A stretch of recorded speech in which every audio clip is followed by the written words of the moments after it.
What's going on, guys? Kevin here from thesportsgeek.com, and a couple of weeks ago I sent out an email asking for NFL DFS questions for a Q&A video. I already did one Q&A video, but I got so many questions that I'm going to do a second one here, so let's get right into it.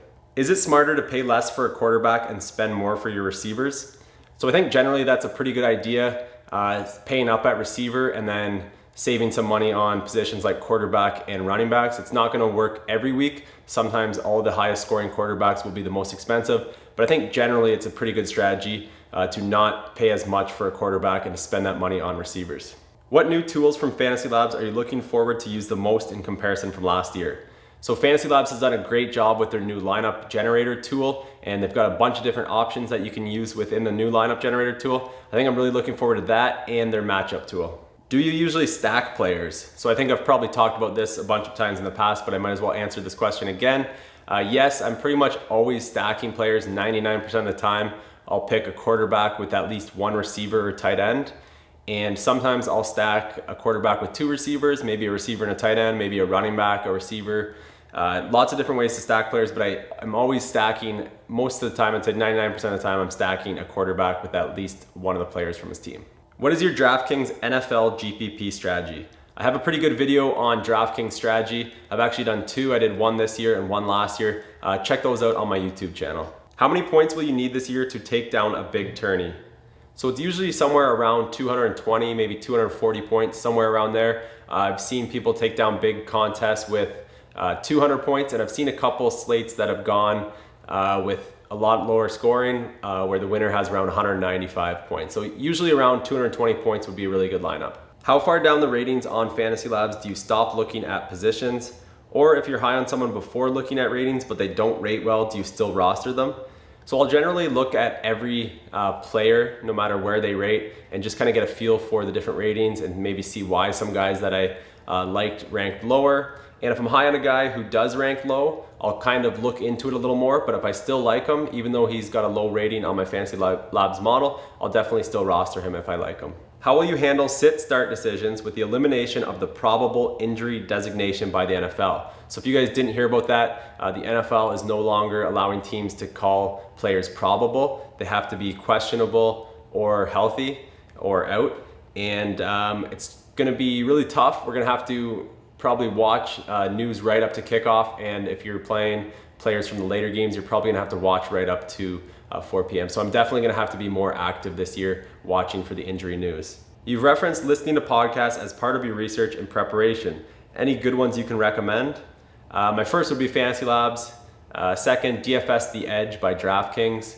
4for4 Football, and Pro Football Focus. Do you purposely avoid the mainstream outlets like ESPN and NFL Network for fantasy advice with the assumption that the masses will follow that advice? I don't avoid really anything. I'll read any article just to get some information, and then maybe if I see that ESPN, NFL, and everyone's touting the same player, I might stay away from that player if I think it's a risky play. So no, I don't really stay away from reading those articles. What sports did you play in high school or college?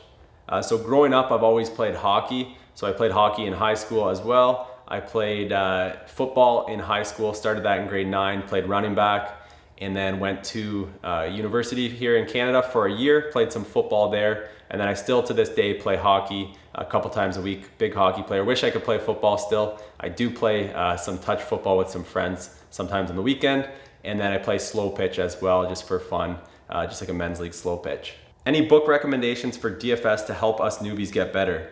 Yeah, if you guys haven't already read them, the co-founder of Fantasy Labs, Jonathan Bales, has written a ton of good DFS books, including one that he just put out, I think it was August of this year. So check those out if you haven't already. Just search Amazon, DFS Jonathan Bales. For NFL DFS, what is your favorite way to use the flex spot? I've talked about this in the past, how I mostly use it on wide receivers. I'm starting to test out playing a little more running backs in the flex spot, and then the odd time tight ends. It all depends on the pricing for the week, but I would say most of the time I'm using it on receivers. Should we be concerned when we have a lot of money left over when choosing our lineups? So for cash games, if the pricing's right on the sites, on DraftKings and FanDuel, you probably wanna have most of your salary used up. For GPPs, you can kind of be unique and contrarian and different from other people by leaving some money on the table. But generally, if the pricing's pretty good on each site, you don't want to leave too much money on the table. So on DraftKings, sometimes I leave maybe like $500, $600 on the table. But usually I try to use up most of the salary to get the best players in my lineups. In NFL, what positions do you look to stack the most? So it's definitely an easy answer here: quarterback and a wide receiver. That's my most used stacks, but I don't shy away from using a quarterback tight end stack, or as we've talked about in the past, quarterback with multiple pass catchers, or even a running back. But the number one most used is definitely quarterback wide receiver. Do you start with the most expensive players first when starting to create your roster, or do you try to find the value players first and then see what expensive players you can fit in after? So I do a bunch of different lineup building techniques. I don't really have a set way of doing it. I always start off with a quarterback and one pass catcher, and from there I'll just plug in players that I like. I don't really start with expensive or start with cheap. It's definitely a mixture every time I create a lineup. How do you feel about stacking 4 or more players from one game from both teams? So yeah, you can definitely do that, especially if you think a game's gonna be really high scoring. You could have a quarterback with 2 of his wide receivers and then a wide receiver from the other team.